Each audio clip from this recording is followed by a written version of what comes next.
Joining me on the broadcast is Major Mohommed Shah. I also have with me Group Captain UK Devnath. We rope in Major Mohommed Shah as well. Major Shah, why do you think that the Rajapakshas are now making the situation even worse for the Lankans? The one thing that the Lankans are demanding at this point in time is that bring us a new leader and ensure that the Rajapaksa brothers do not come back. Of course, Mahinda Rajapaksa, he fled many days ago. His brother has managed to flee just a few days back. Why do you think he's stalling the paperwork? Devika, a very good question by you, and the same question, a lot of people could be having the same question in their mind. So I would like to answer it this way. This is what politics is. They're not concerned about the people, about the awam, the population of the country. They are worried about their own kursi, their own chair, their own position. Well, Gotabaya Rajapaksa, in the year 2003, he was awarded the US citizenship. And he was a US citizen. He was holding a dual citizenship, in fact, 2005. And then once again, he became a US citizen. He was holding a citizenship in 2019. When he came for the elections for the presidentship, that's the time he had to surrender his citizenship.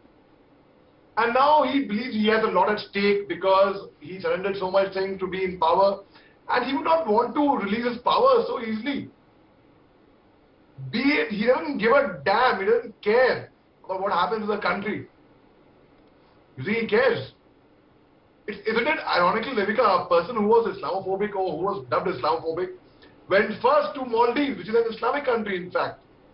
Now he's waiting for, as Group Captain Devnath rightly said, yes, the military aircraft, the Air Force aircraft don't give permission to land in every country. It's not that simple. Like, for example, to make it simpler, you would have seen on military air bases, there's strong norms against photography, which may not be so in civil aviation, in the civil airfields. There's a difference in the ruling. Similarly, now he was in the Air Force aircraft, and now he's waiting for a private aircraft to go to Singapore. So, of course, why is he making it worse? Well, you think they don't realize? Of course they realize. They know very well. It's not that they're doing it unknowingly. How ridiculous is it that, when people are protesting for Vikram Singhe as a leader, not as a Prime Minister or the President, as a leader, because they feel they perceive it, and rightly so, as a failed leadership, which has been. So, look at it. They were protesting, and now the same person who they were protesting against becomes the interim president. Now, I was reading the Constitution of Sri Lanka very carefully, and I came across a very interesting Article 40. Under Article 40, there are three clauses. Article 41, 42, 43. Under 41, there is clause A, B, and C. In that, it's clearly and categorically mentioned, in the absence of the president, before his term actually gets over, what are the steps? Now, as per the protocol, what they are following, they're not wrong. Okay?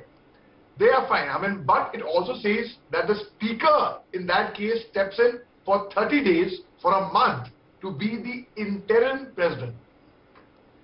That was not followed, fine. But even then, now the speaker and the Chief Justice of the country have the power to appoint an interim president as well, which they did for the Sri Lankan Prime Minister. Now, Sri Lankan Prime Minister also is a Rajapaksa man. And Rajapaksas have a very close affinity towards China. They have Chinese leanings. So now what happens? The power remains within them, within their reins, within their hands. So it could be also a puppet government thereafter for the entire period. But if you look at it logically, on 19, they said within a few, and it has to be done urgently, immediately, without any delay. Now, on 19, there would be a meeting, 20th, they would announce. Earlier, this was going on. Yes. Now, had that been the case, a lot of people said, okay, Vikram Singhe could have gracefully let go and he could have come to power again. But then, it would be going against the sentiments and emotions of the awam, of the general public, of the general people who are protesting against the leadership. Absolutely. It's not just the Rajapaksas. People don't want Ranil Vikram Singhe as well. I thank our guests for joining us on this story.